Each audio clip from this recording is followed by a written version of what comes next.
உங்களுக்கும் dust mite allergy இருக்கலாம். Maybe அதனால் இந்த வீடியோ நீங்கள் பார்த்துருக்கலாம். நான் வந்து வாரம் இல்லை, மாதத்துக்கு 4 தடவை எனக்கு டஸ்ட் மைட் அலர்ஜி வந்துடும். அதாவது ஒரு டைம் அலர்ஜி வந்துச்சுன்னா அது சாலாகிறதுக்கு 7 நாள் ஆகும். ஸோ அப்படி இப்படி நீங்கள் கேல்குலேட் பண்ணி பார்த்தா மாதத்தில் 30 நாளும் நான் சஃபர் ஆகிட்டு தான் இருக்கேன். கிட்டத்தட்ட பல வருஷமாக நான் இந்த டஸ்ட் மைட் அலர்ஜினால் சஃபர் ஆகிறேன். இந்த பல வருடங்கள் இருக்குது இல்லையா, கிட்டத்தட்ட டெக்கேட்னே வச்சுக்கோங்களேன். டெக்கேடுக்கு மேலே நான் சஃபர் ஆகிட்டுருக்கேன். 10 வருஷத்துக்கு மேலே நான் சஃபர் ஆகிட்டுருக்கேன். ஸோ இந்த 10 வருஷத்தில் நான் சில விஷயங்கள் கண்டுபிடிச்சேன். இது எப்படி சால்வ் பண்ணுறது, இதுக்கு உண்மையாலுமே சொல்யூஷன் இருக்கா, என்னென்னலாம் பண்ணலாம், எப்படி எப்படிலாம் பண்ணால் அவாய்ட் பண்ணலாம் அப்படின்ட்டு அதெல்லாம் இந்த வீடியோவில் நான் ஷேர் பண்ணுறேன்.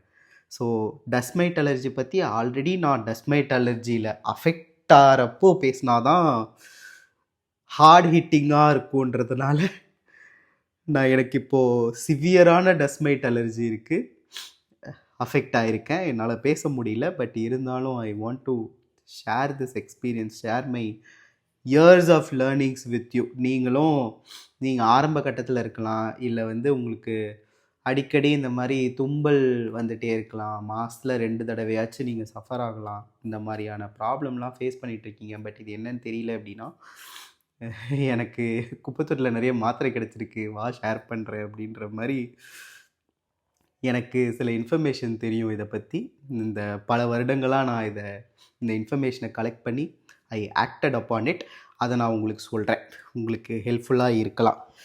ஸோ வீடியோவில் நடுவில் நான் தும்பலாம், இந்த மாதிரி ஏதாவது முடியாமல் மூக்குறிஞ்சிட்டு இருக்கலாம். So bear with me. Just கான்டென்ட்டில் என்ன வேல்யூ இருக்குது அப்படின்னு மட்டும் பாருங்கள். யூஸ்வலாக என்னோடய வீடியோஸ்லாம் அன்கட்டாக இருக்கும், கட் பண்ணாமல் ஃபுல்லாக எடிட்டில் கூட நான் கட் பண்ண மாட்டேன். So I hope already N videos நிறையா பார்த்துட்ருக்கவங்களுக்கு புரியும் என்னோடய ஃபார்மேட். நியூவாக இருக்கீங்க அப்படின்னா ஃபார்மேட்டை உணரவும், நான் கட் பண்ண மாட்டேன், நான் அப்படியே பேசுவேன். That's my format. ஸோ நான் சொன்னேன் இல்லையா, பல வருஷமாக சஃபர் ஆகிட்டுருக்கேன், கிட்டத்தட்ட 10 வருஷத்துக்கு மேலே. எப்போ ஹார்ட் ஹிட்டிங்காக இருந்துச்சு, எப்போ நான் சுதாரிக்க ஆரம்பித்தேன் அப்படின்னா, யூஸ்வலாக இந்த டஸ்ட் மைட் அலர்ஜி இருக்குது இல்லையா, நீங்கள் கூர்ந்து கவனித்தா தெரியும். டஸ்ட் அலர்ஜின்னு நான் சொல்லியிருக்க மாட்டேன், டஸ்ட் மைட் அலர்ஜின்னு தான் சொல்லிகிட்டு இருப்பேன். டஸ்ட்டுனால் எல்லாருக்கும் அலர்ஜி வர்றது கிடையாது. அந்த டஸ்ட்டில் ஒரு உயிரினம் இருக்கும், டஸ்ட் மைட். அந்த டஸ்ட் மைட்டு தான் நம்மளை செம்மையாக இந்த மாதிரி பண்ணி விட்டுரும். அதாவது டஸ்ட் மைட்டு தான் இரிட்டேட் பண்ணும். அதுலேயுமே ஒரு நுணுக்கமான ஃபேக்ட் இருக்குது, அதுக்கு நான் நெக்ஸ்ட்டு வரேன். ஸோ இது யூஸ்வலாக ஹெரிடிட்ரி அப்படின்னு சொல்லலாம். உங்களுக்கா ஃபார்ம் ஆகிறத விட உங்கள் பேரண்ட்ஸ் கிட்டேருந்து, உங்கள் கிராண்ட் பேரண்ட்ஸ் கிட்டேருந்து வர்றது தான் அதிகமாக இருக்கும். எனக்கு எங்கள் அப்பா கிட்டேருந்து வந்ததுன்றது பட்டவர்த்தனமாக எனக்கு தெரிஞ்சிருச்சு. ஏன்னா எங்கள் அப்பா டெய்லி காலைல ஏஞ்சோடனே தும்புவார். அலர்ஜிக் ரைனசைட்டிஸ் அப்படின்னு சொல்லுவாங்க. நான் இந்த வீடியோவில் நிறைய சயின்டிஃபிக் டேர்ம்ஸ் யூஸ் பண்ணலாம், தப்பாக கூட சொல்லலாம். இன்கேஸ் நான் ஒரு ட்ரெயின்டு மெடிக்கல் ப்ரொஃபஷனல் கிடையாது. ஸோ நீங்கள் ட்ரெயின்டு மெடிக்கல் ப்ரொஃபஷனல்னால் கரெக்ட் மீ இந்த கமெண்ட் செக்ஷன், நான் ஏதாவது தப்பாக சொன்னேன் அப்படின்னா. ஸோ அலர்ஜிக் ரைனசைட்டிஸ் அப்படின்னு சொல்லுவாங்க. ஏதாவது ஒரு அலர்ஜன் இருக்கும், அந்த அலர்ஜனுக்கு நீங்கள் அலர்ஜிக்காக இருப்பீங்க. அந்த அலர்ஜனுக்கு நீங்கள் எக்ஸ்போஸ் ஆகிட்டீங்க அப்படின்னா ரியாக்ஷன் காமிக்க ஆரம்பிச்சிடும். எங்கள் அப்பா காலையில் ஏஞ்ச உடனே என்ன அலர்ஜனுக்கு எக்ஸ்போஸ் ஆவார்னு தெரியல, அடுக்கு தும்பல் மாதிரி தும்பிகிட்டே இருப்பார். இப்போ அது குறைஞ்சிருச்சு. ஸோ இட்ஸ் எவிடெண்ட் தட் அவர்கிட்ட தான் எனக்கு வந்திருக்கு. It's the lineage, it's the heritage. எங்கள் அப்பா சொத்தை விட இந்த மாதிரியான காம்ப்ளிகேஷன்ஸ் நிறைய எனக்கு பாஸ் பண்ணியிருக்கிறாரு. I am very proud of that. So பல வருஷமாக இருக்குது, ஈவன் சின்ன வயசுலேருந்தே இருக்குது. எப்போ நான் சுதாரிக்க ஆரம்பித்தேன் அப்படின்னா, ஒரு டைம் காது நல்லா கிளாக் ஆகிட்டு ஹியரிங் ப்ராப்ளமே வந்துருச்சு. ஸோ இஎன்டி போகிறேன். யூஸ்வலாக நீங்கள் இந்த மாதிரி அலர்ஜிக் ரெஸ்பான்ஸ் இருக்குது அப்படின்னாலே நீங்கள் இதுவாக இஎன்டி டாக்டர்கிட்ட போயிடுவீங்க. பட் என்னோடய எக்ஸ்பீரியன்ஸில் அது தப்பான விஷயம் அப்படின்னு நான் சொல்லுவேன். இட்ஸ் நாட் லைக் ENT டாக்டரே பார்க்கக்கூடாது அப்படின்னு கிடையாது. நான் என்னோடய எக்ஸ்பீரியன்ஸில் என்ன கற்றுக்கிட்டேன்னு நான் லேட்டராக சொல்கிறேன். நானும் ENT டாக்டர்கிட்ட தான் போனேன், காது மூக்கு தொண்டை. ஸோ இந்த ENT டாக்டர் யூஸ்வலாக என்ன பண்ணுவாங்க அப்படின்னா, ஒரு அலர்ஜனுக்கு நீங்கள் எக்ஸ்போஸ் ஆகி அலர்ஜி வருது இல்லையா, அந்த அலர்ஜினால் ஒரு அலர்ஜிக் ரெஸ்பான்ஸ் வருது இல்லையா, அந்த ரெஸ்பான்ஸை தான் வந்து இவங்க ட்ரீட் பண்ணுவாங்க. ரெஸ்பான்ஸ் இன் த சென்ஸ், டஸ்மைட்டுக்கு நான் எக்ஸ்போஸ் ஆகிட்டேன் அப்படின்னா எனக்கு சைனஸ்லாம் வந்து வீங்கிடும், சைனசைட்டிஸ் ப்ராப்ளம் இருக்கும், தலைவலிக்க ஆரம்பிக்கும், காதெல்லாம் நல்லா அடைச்சிக்கும், தும்பிகிட்டே இருப்பேன். நிறைய பேருக்கு வந்து பாலிப்ஸ் ஃபார்ம் ஆகும் சைனஸில், சதை வளருதுன்னு சொல்லுவாங்க இல்லையா. ஸோ இந்த ENT டாக்டர்ஸ் என்ன பண்ணுவாங்க, உங்களுக்கு வந்து பாலிப்ஸ் இருக்குது, பாலிப்ஸை ரிமூவ் பண்ணால் நீங்கள் வந்து யூ வில் ஃபீல் பெட்டர் அப்படின்வாங்க. நிறைய பேருக்கு இந்த நேசல் செப்டம் இருக்கு இல்லையா, மூக்கு தண்டு, அது வந்து வளைஞ்சிருக்கு அப்படின்னா ஒரு நோஸில் வந்து காற்று கம்மியாக போகும், ஒரு நோஸில் காற்று அதிகமாக போகும். காற்று கம்மியாக போகிற நோஸில் வந்து அடிக்கடி இன்ஃபெக்ஷன்ஸ் வரலாம், பாலிப் வரலாம். ஸோ உங்களுக்கு நேசல் செப்டம் டீவியேஷன் இருக்குது, அந்த டீவியேஷனை கரெக்ட் பண்ணால் சால்வ் ஆகிடும் அப்படின்வாங்க. நிறைய பேருக்கு இந்த அலர்ஜிக் ரெஸ்பான்ஸில் காது அடைக்கும் இல்லையா, அதுதான் என்னோட ப்ராப்ளம். ஸோ உங்களுக்கு வந்து உள்ள க்ளூ இயர் இருக்குது, அதாவது காதுக்குள்ளே வந்து இன்ஃபெக்ஷன் போயிட்டு உள்ள ஃப்ளூயிட் ட்ராப் ஆகிடும். இந்த காதுக்கும் தொண்டைக்கும் நடுவில் ஒரு டியூப் இருக்கும், அதுதான் ஈஸ்டேஷன் டியூப். யூஸ்வலாக காதுக்குள்ளே வந்து இந்த மாதிரி ஃப்ளூயிட் கலெக்ட் ஆகுது அப்படின்னா உங்களுக்கு இந்த அலர்ஜிக் ரெஸ்பான்ஸ் சப்சைட் ஆக ஆக இந்த ஈஸ்டேஷன் டியூப் வழியாக இன்ஃபெக்ஷன் வெளியில் வந்துடும், தொண்டை வழியாக வெளியே வந்துடும். பட் சில பேருக்கு இந்த ஈஸ்டேஷன் டியூப் ப்ராப்ளம் இருக்கும். ஸோ ஈஸ்டேஷன் டியூப் ப்ராப்ளம் இருக்கவங்களுக்கு காதுக்குள்ளே பில்டப் ஆகிற ஃப்ளூயிட் வந்து வெளியே வராது, அது அப்படியே இறுகி போய் அது ஒரு க்ளூ மாதிரி ஆகிடும், பசை மாதிரி ஆகிடும். ஸோ அது பசை மாதிரி ஆகிடுச்சு அப்படின்னா உள்ளே இருக்க காக்லியாலாம் ஒழுங்காக மூவ் ஆகாது. இந்த காக்லியாலாம் ஒழுங்காக மூவ் ஆனால் தான் உங்களுக்கு நல்லா காது கேட்கும். உள்ளே ட்ராப் ஆகிடுச்சு, ஃப்ளூயிட் ட்ராப் ஆகிட்டு க்ளூ ஆகிடுச்சு அப்படின்னா உங்களுக்கு காது வலி அடிக்கடி வர நிறைய வாய்ப்புகள் இருக்குது. உள்ளே ப்ரெஷர் பில்டப் ஆகும், இயர் ட்ரம் பார்த்தாலே தெரியும் உள்ளே சக்காகி இருக்கும். இதெல்லாம் இயர் ட்ரம் உள்ளே சக்காகி இருக்குன்ற லெவலில் நான் பேசுகிறேன் அப்படின்னா எப்படி இதால் சஃபர் ஆகிருப்பேன் பாருங்கள். ஸோ இந்த ப்ராப்ளம் எனக்கு இருந்துச்சு, காது வலி அதிகமாக வர ஆரம்பிச்சிருச்சு, ஹியரிங்கில் ட்ரபிள் இருக்குது அப்படின்றதுனால ENT டாக்டருக்கு நான் போயிட்டேன். நான் சொன்ன மாதிரியே அவர் வந்து ரெஸ்பான்ஸை ட்ரீட் பண்ண ஆரம்பிக்கிறார். இங்கே பார்க்குறாரு, பாலிப்ஸ் நிறைய இருக்குது சைனஸில், நேசல் செப்டம் டீவியேட் ஆகிருக்கு. ஸோ டீவியேட் ஆகிருக்கிறதுனால உங்களுக்கு வந்து ஏர்வே நேரோ ஆகிருக்கு, அதனால் வந்து உங்களுக்கு பாலிப் வருது, அதனால் காதில் போகுது அப்படி இப்படின்னு சொல்லிவிட்டு நான் நேசல் செப்டம் டீவியேஷனை வந்து கரெக்ட் பண்ணுறேன் அப்படின்றாங்க. ஃபெஸ்ன்னு ஒரு ஆப்ரேஷன், சைனஸில் இருக்கிற பாலிப்பெல்லாம், அதாவது இதை கரெக்ட் பண்ணிவிட்டு சைனஸில் இருக்க பாலிப்பெல்லாம் வந்து கட் பண்ணி எடுத்துருவாங்க. தென் நெக்ஸ்ட்டு காதில் வந்து அடைப்பு இருக்குது இல்லையா, இதை வந்து என்ன பண்ணுவாங்க அப்படின்னா கிராமெட்டுன்னு ஒரு ப்ராப்பர்ட்டி இருக்குது. கிராமெட்டுன்றது ஒரு சின்னோண்டு டியூப் மாதிரி இருக்கும், அது என்ன பண்ணுவாங்க இயர் ட்ரம்மில் இன்செர்ட் பண்ணிவிடுவாங்க. இயர் ட்ரம்மில் இன்செர்ட் பண்ண உடனே உள்ளே இருக்க ஃப்ளூயிட் பில்டப்லாம் வந்து காது வழியாக வெளியில் வந்துடும், வெளியில் புஷ் ஆகிடும். அப்போது வந்து என்ன எப்பயுமே அந்த டியூப் வச்சுட்டே சுற்றுருமா அப்படின்னு உங்களுக்கு கொஷின் வரலாம். இல்லை, இயர் ட்ரம் என்ன பண்ணும், கொஞ்சம் கொஞ்சமாக ஹீல் ஆகி அந்த டியூப்பை வெளியே தள்ளி விட்டுரும், இயர் ட்ரம் ஹீல் ஆகிடும். அதை வந்து கிராமெட் அப்படின்னு சொல்லுவாங்க. ஸோ டாக்டர் ENT டாக்டர் என்ன பண்ணுறாரு, ஒரு ஃபேமஸான சென்னையில் இருக்கிற ஒரு ஃபேமஸான ENT டாக்டர், அவர் என்ன பண்ணார், தம்பி உனக்கு நேசல் செப்டம் டீவியேஷனை கரெக்ட் பண்ணுறான், உள்ளே இருக்க பாலிப்லாம் கட் பண்ணி வைக்கிறேன், இந்த காதில் ஒரு குரோமெட் வைக்கணும், இந்த காதில் ஒரு குரோமெட் வைக்கணும், ஒரு குரோமெட்டுக்கு 5000 ரூபாய், 2 குரோமெட்டுக்கு ஒரு குரோமெட்டுக்கு 10000 ரூபாய், 2 குரோமெட்டுக்கு 20000 ரூபாய் அப்படின்னு காய்கறி மார்க்கெட்டில் கூறு போட்டு விற்கிற மாதிரி சர்ஜரியை சொன்னார். சரி ஓகே பண்ணிடலாம், ரொம்ப டிஸ்டர்பாக இருக்குது பண்ணிடலாம் அப்படின்னு சொல்லிட்டு எல்லாத்தையும் பண்ணிட்டாங்க. குரோமெட் வச்சுட்டாங்க.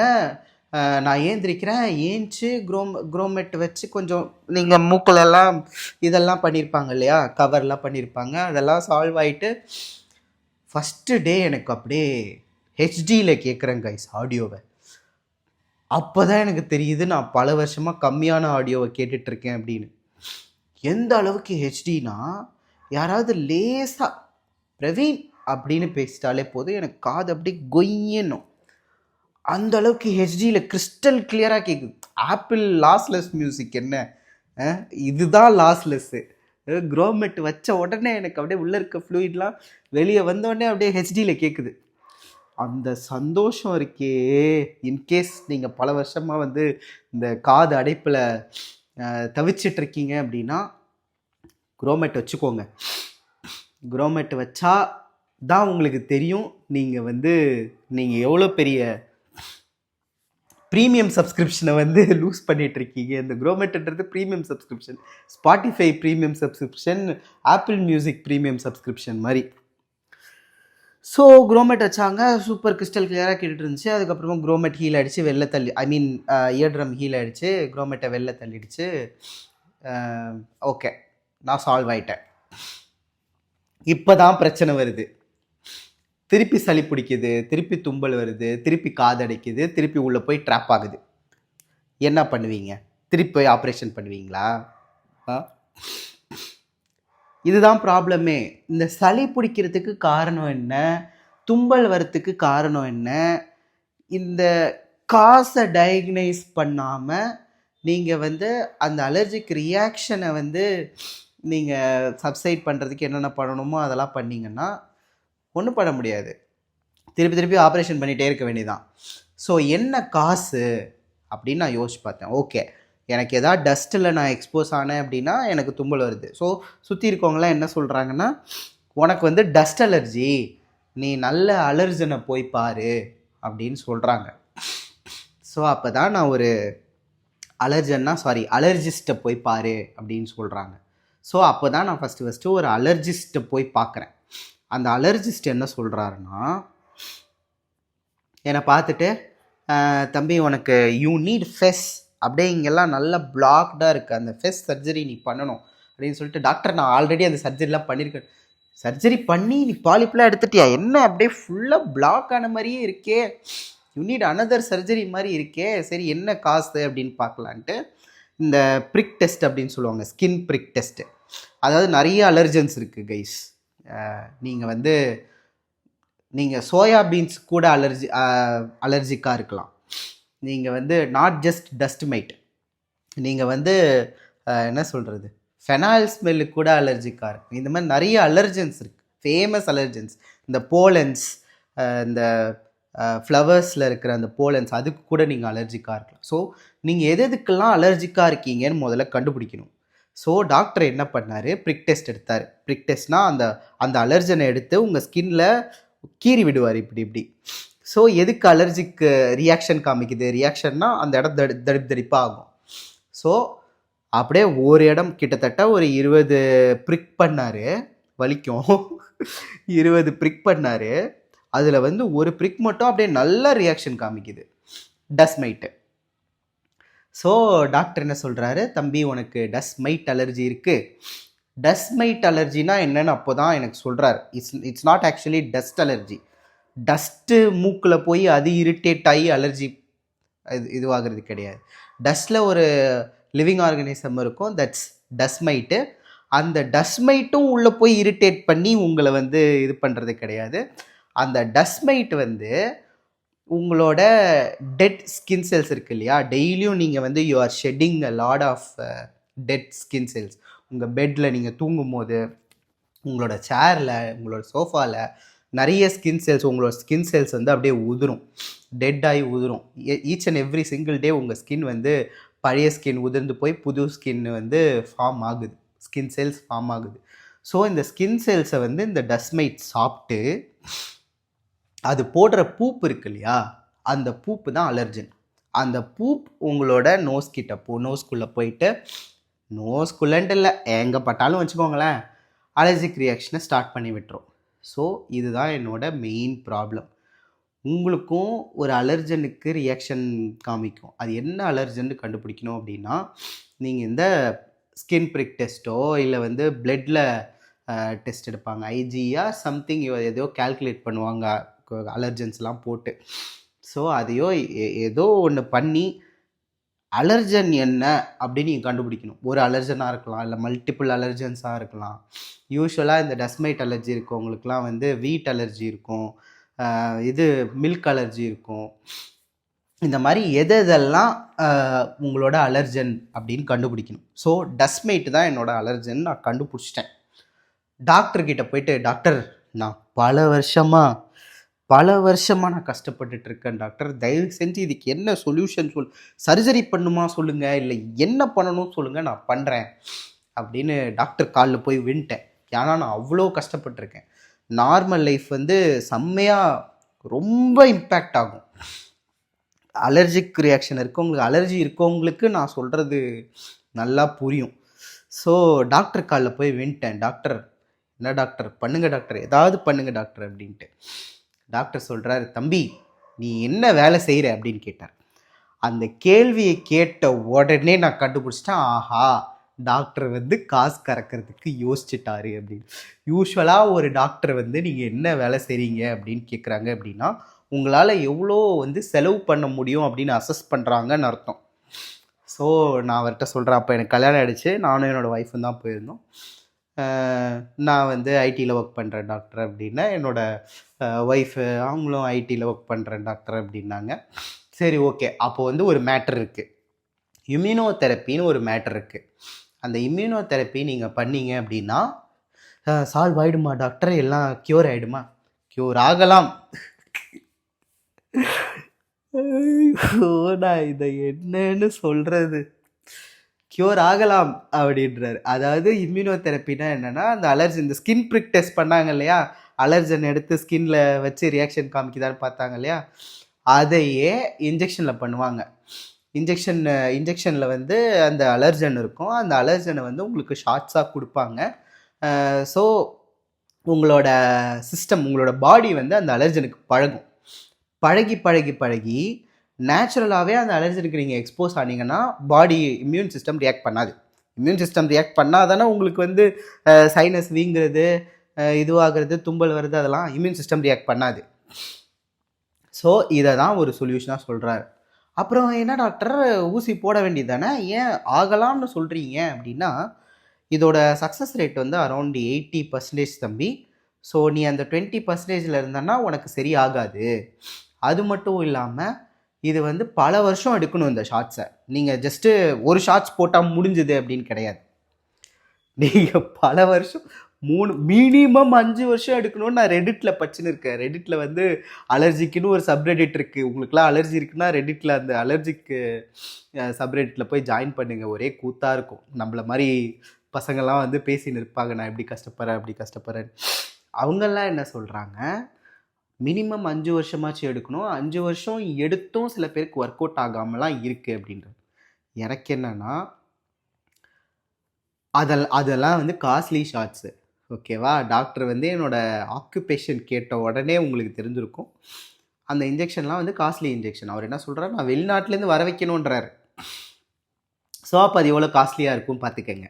உங்களுக்கு ஆல்ரெடி இந்த அலர்ஜிக் ஷார்ட்ஸோட ப்ரைஸ் தெரியும்னா தயவு செஞ்சு எனக்கு கமெண்ட் செக்ஷனில் சொல்லுங்கள். நான் இன்னும் வெளிப்படையாக போயிட்டு இதெல்லாம் பண்ணல, ரிசர்ச்லாம் பண்ணல, எவ்வளோ செலவாகும் அப்படின்னு சொல்லிட்டு.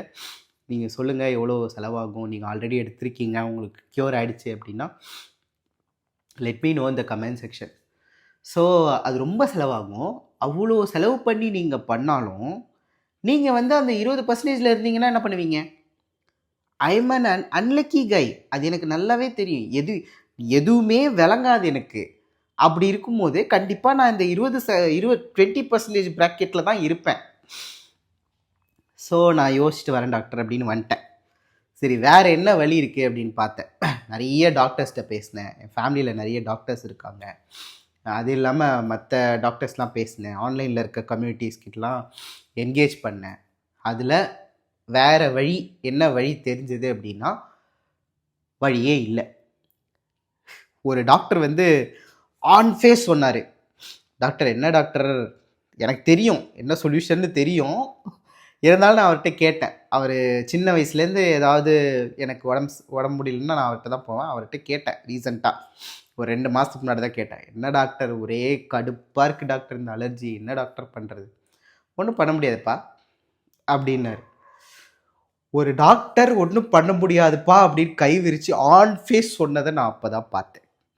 ஒன்றும் பண்ண முடியாதுப்பா, you have to live with it அப்படின்னாரு. ஸோ பேசிக்லி அப்போ என்ன தான் ப்ரோ பண்ணுறது, என்ன பண்ணி இதை வந்து இந்த ரியாக்ஷன் வராமல் தடுக்கிறது அப்படின்னா, டஸ்மைட்லேருந்து நீங்கள் தள்ளி இருக்கணும், அவ்வளோதான். டஸ்மைட்லேருந்து நான் தள்ளி இருக்கணும். டஸ்மைட் என் கிட்ட வரல அப்படின்னா நான் நல்லா இருப்பேன். ஓகேவா? டஸ்மைட் என் கிட்ட வராமல் எப்படி தடுக்கிறது? முக்கியமாக இந்த பெட் இருக்கு இல்லையா, இந்த பெட்டில் இருந்தால் உங்களுக்கு வரும். பெட்டில் தான் அதிகமான டஸ்மைட் இருக்கும். உங்களால் கண்ணால் பார்த்தா தெரியவே தெரியாது, டஸ்மைட் இருக்கிறது சுத்தமாக தெரியாது, ஆனால் பெட்டில் இருக்கும். ஸோ பெட்ஷீட், டஸ்மைட் ரெசிஸ்டன்ட் பெட்ஷீட் இருக்குது, டஸ்மைட் ரெசிஸ்டன்ட் பில்லோ இருக்குது. அதெல்லாம் வாங்கி யூஸ் பண்ணீங்க அப்படின்னா நீங்கள் வந்து இதை அவாய்ட் பண்ணலாம். அதுக்குன்னு நான் டஸ்மைட் ரெசிஸ்டன்ட் பெட்ஷீட் வாங்கிட்டேன், நான் வந்து டெடிக்கேட்டடாக பில்லோ வாங்கிட்டேன், நான் அதை வந்து துவைக்கவே தேவையில்ல, நான் அதை அப்படியே யூஸ் பண்ணுவேன், அதில் டஸ்மைட்டே தங்காது அப்படின்னா அப்படிலாம் கிடையாது. அதையும் நீங்கள் வாஷ் பண்ணணும். ஆக்சுவலி என்ன சொல்கிறாங்க ரெடிட் கம்யூனிட்டிஸில், நீங்கள் வந்து ஆன் அ டெய்லி பேசிஸ் உங்கள் பில்லோ கவரை மாற்றணும். அட்லீஸ்ட் வீக்லி ஒன்ஸ் ஆச்சு உங்கள் பெட் கவரை வந்து வார்ம் வாட்டர் இல்லை ஹாட் வாட்டரில் வந்து நீங்கள் வாஷ் பண்ணணும், சன்லைட்டில் எக்ஸ்போஸ் பண்ணணும் அப்படின்றாங்க. ஸோ பேசிக்லி நீங்கள் வந்து உங்கள் சுற்றி இருக்கிறத வந்து க்ளீனாக வச்சுக்கணும். வீட்டை வந்து டெய்லி துடைக்கணும். எங்கெங்கெல்லாம் கிளாத், இப்போது நீங்கள் கார்பெட் யூஸ் பண்ணுறீங்கன்னு வச்சுக்கோங்களேன், கார்பெட் யூஸ் பண்ணாதீங்க, தூக்கி வெளில போட்டுருங்க. கார்பெட்டில் நிறைய டஸ்மைட் இருக்குமா. நான் அப்படி தான் பிளான், எனக்கு கார்பெட்ஸ்லாம் பிடிக்கும், கார்பெட்லாம் வாங்கி போடலாம், ஹாலில் போடலாம், இங்கே போடலாம், அங்கே போடலான்லாம் பார்த்தேன். கார்பெட்டில் நிறைய டஸ்மைட் இருக்குமா, கார்பெட் யூஸ் பண்ணாதீங்க அப்படின்றாங்க. இன்னொரு முக்கியமான விஷயம் என்னென்னா, நான் வந்து ஏசி யூஸ் பண்ணுறேன். இப்போலாம் யார் வீட்லேயும் ஏசி இல்லாமல் கிடையாது, எல்லார் வீட்லேயும் ஏசி இருக்குது. ஏசி யூஸ் பண்ணால் ஹியூமிடிட்டி டவுன் ஆகிடும். ஹியூமிடிட்டி டவுன் ஆச்சு அப்படின்னா உங்களை நோஸில் இருக்கிற அந்த இதெல்லாம் ஈரப்பதம்லாம் சுத்தமாக அப்படியே சக்காயிடும். நோஸில் ஈரப்பதமே இல்லை அப்படின்னா நீங்கள் டஸ்மைட்டுக்கும் எக்ஸ்போஸ் ஆகிறீங்க அப்படின்னா அது இன்னும் இரிட்டேட் பண்ணி அப்படியே நோஸில் இருக்கிற அந்த இது இருக்கு இல்லையா, அது என்னமோ அது அப்படியே கட்டி போயிடும், இன்னும் மோசமாயிடும். ஸோ ஏசி யூஸ் பண்ணால் ஹியூமிடிட்டி டவுன் ஆகுதுன்றது ஒரு ப்ராப்ளமாக இருந்துச்சு எனக்கு. ஸோ நான் என்ன பண்ணுறேன், ஆனால் இந்த ஹியூமிடிட்டி டவுன் ஆகுறது இருக்கு இல்லையா, ஹியூமிடிட்டி டவுனாக இருந்துச்சு அப்படின்னா இந்த டஸ்மைட்ஸ்லாம் சர்வே பண்ணாது.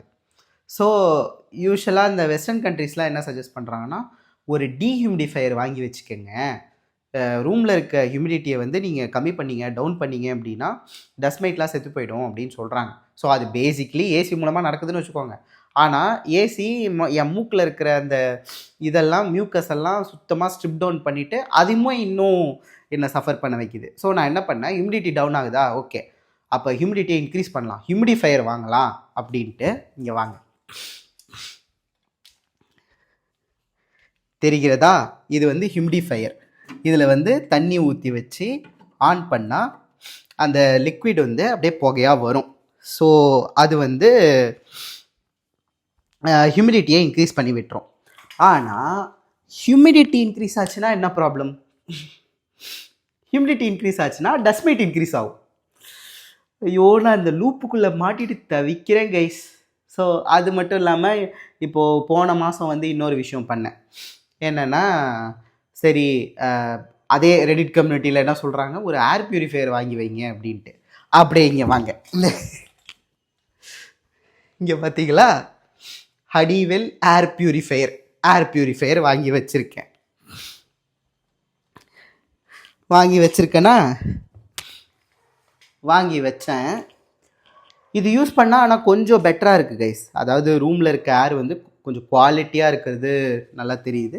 கொஞ்சம் தள்ளி வைப்போம். ஓகே, ரூமில் இருக்க ஏர் வந்து தள்ளி இருக்கா, சாரி, கரெக்டாக இருக்குது. ரூமில் இருக்க ஏர் வந்து கொஞ்சம் குவாலிட்டியாக இருக்கிறது நல்லா தெரியுது. But at the same time air purifier plus சுற்றி இருக்கிறத வந்து நீங்கள் க்ளீன் பண்ணிகிட்டே இருக்கணும். காலைல ஏன்ச்சிங்க அப்படின்னா வேக்யூம் கிளீனர் இங்கே வாங்க, தெரியுதா, ஃபோர்ப்ஸ் வேக்யூம் கிளீனர். எல்லாத்தையும் வாங்கிட்டேன் கைஸ், எல்லா ப்ராடக்ட்டையும் வாங்கி வச்சுருக்கேன். ஏது சென்ட்ரு, இது சென்ட்ரு இல்லையே, எல்லா ப்ராடக்ட்டையும் வாங்கி வச்சுருக்கேன் கைஸ். அதாவது சுத்தம் பண்ணிகிட்டே இருக்கணும் நீங்கள். இப்போது நீங்கள் கொஞ்சம் ரிச்சாக இருக்கீங்க, நீங்கள் யாராவது வேலைக்கு ஆள்லாம் வைக்க முடியும் அப்படின்னா சுத்தம் பண்ணுறதுக்கு வேலைக்கு ஆள் வச்சுக்கோங்க. நீங்கள் பண்ணாதீங்க. நீங்கள் பண்ணீங்கன்னா அகெயின் அந்த டஸ்மைட் உங்கள் சிஸ்டம்குள்ளே போய் டஸ்மைட்டோட உங்களோட சிஸ்டம்குள்ளே போயிட்டு திருப்பி அலர்ஜி. காலைல ஏஞ்சோடனே நான் வந்து வேக்கம் பண்ண சொன்னேன் இல்லையா, காலைல ஏஞ்சோடனே வேக்கம் பண்ணும்போதே உங்கள் மூக்கில் போயிட்டு ஆரம்பமே அமோகமாக இருக்கும். ஸோ நீங்கள் தான் வேக்கம் பண்ணுறீங்க. If you are not affordable to servants, நீங்கள் தான் வேக்கம் பண்ணுறீங்கன்னா மாஸ்க் போட்டு வேக்கம் பண்ணுறது நல்லது. மாஸ்க் போட்டாலே எனக்கு தும்பல் வருது கைஸ், ஒன்றும் பண்ணுறதுக்கு இல்லை. இது வந்து நம்ம சஃபர் ஆகியே இருக்கணும் அப்படின்றது நம்ம தலையெழுத்தில் இருக்கு போல இருக்குது. இன்றைக்கி அப்படி தான் சஃபர் பண்ணிட்டுருக்கேன். எனக்கு எக்ஸாக்டாக தெரியும் எங்கேருந்து. இப்போ இங்கே வாங்கலேன், இங்கே பாருங்கள்,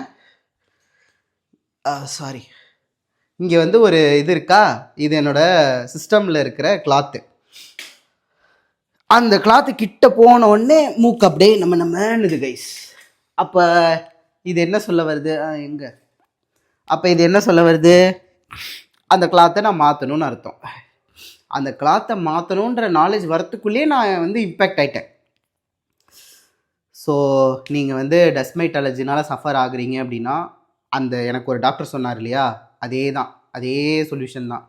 இதுக்கு சொல்யூஷனே கிடையாது, ஓகேவா? வாழ்க்கை முழுக்க நீங்கள் அது கூட வாழ்ந்தான் ஆகணும். கொஞ்சம் அதோட எக்ஸ்போஷரை கண்ட்ரோல் பண்ண ட்ரை பண்ணுறதுக்கு சுற்றி நீங்கள் க்ளீன் பண்ணிக்கிட்டே இருக்கணும், வேறு வழியே கிடையாது. ஸோ அடுத்த 7 நாளைக்கு எனக்கு இந்த சஃபரிங் இருக்கும். அந்த 7 நாள் முடிஞ்சோடனே திருப்பி ஃப்ரெஷ்ஷாக ஒரு டஸ்மைட் அலர்ஜி வாங்கிட்டு திருப்பி அடுத்த 7 நாள் நான் சஃபர் ஆவேன். வாழ்க்கை எப்படி இருக்குது பாருங்கள் கைஸ். அதுவும் இந்த 30 கிராஸ் பண்ணுறேன்னா, 30 கிராஸ் பண்ணுறதுக்கப்புறம் இன்னும் எனக்கு ரொம்ப எல்லாமே இப்போ 20ஸில் எக்ஸ்பீரியன்ஸ் பண்ணுறது 30ஸில் வந்து டபுள் ஆகுது இன் டர்ம்ஸ் ஆஃப் இல்னஸ் சொல்கிறேன். ஸோ ஒன்றும் பண்ணுறதுக்கு இல்லை கைஸ், வாழ்க்கை இப்படியே போயிடுமா அப்படின்னு இருக்குது. பார்ப்போம் என்ன பண்ணுறதுன்னு. கொஞ்சம் ஃபிசிக்கல் ஆக்டிவிட்டிலாம் இன்க்ரீஸ் பண்ணால் இம்யூனிட்டி வரும்னு பார்க்குறேன் கைஸ். பார்ப்போம் என்ன பண்ண முடியும்னு. So I will come back with another episode. Bye bye.